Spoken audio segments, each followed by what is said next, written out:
Hello అండి. అందరూ ఎలా ఉన్నారు? బాగున్నారా? నేను కూడా బాగున్నానండి. పిల్లలకి ఏదో ఒకటి హెల్తీ స్నాక్ చేద్దామని చెప్పి ఈరోజు ఇలా చేశానండి. ఇంట్లో అన్నీ కొద్ది కొద్దిగా సామాన్లుంటే వాటితో మాత్రమే చేశాననమాట. ఎక్కువ కాదు, తక్కువలోనే చేశాను. ఫస్ట్ కొన్ని పల్లీలు వేయించుకున్నానండి. దాంట్లోనే బాదం పిక్కలు కూడా వేసి దోరగా వేయించుకున్నాననమాట. సన్నటి సెగ మీద పెట్టి వేయించుకుంటే లోపలి వరకు వెళ్తుంది కాబట్టి బాగా వేగుతాయండి. అదే పెద్ద మంట పెట్టి వేయిస్తే మాడిపోతాయి కదా! ఇది ఆల్మోస్ట్ అందరికీ తెలిసిందే. బట్ తెలియలేని వాళ్ళ కోసం మాత్రమే చెప్తున్నానండి. తర్వాత నూపప్పు కూడా వేసి దోరగా వేయించుకున్నాననమాట. తర్వాత అవిసె గింజలు కూడా వేయించుకున్నానండి. అవన్నీ కూడా ఒక దాంట్లో వేసుకున్నాననమాట. అవి పూర్తిగా చల్లారిపోవాలనమాట. ఇవే కాదండి, హెల్తీగా మన ఇంట్లో ఏవన్నా డ్రై ఫ్రూట్స్ ఉంటే అవి కూడా వేసుకోవచ్చు. చాలామంది నేతులు అది వేసి చేస్తున్నారు కదా!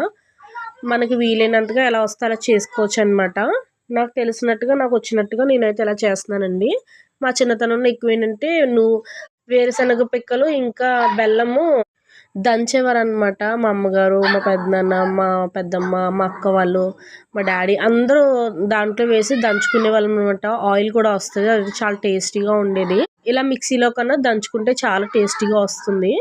తర్వాత ఫస్ట్ ఆ పప్పంతా గ్రైండ్ చేసుకొని, అందులోనే క్రష్ చేసిన బెల్లం కూడా వేసానండి. తగినంతగా వేసుకోవచ్చు. నాకైతే బెల్లం అలా సరిపోయిందనమాట. ఎక్కువ అవ్వలేదు, అలా అని తక్కువ కూడా అవ్వలేదండి.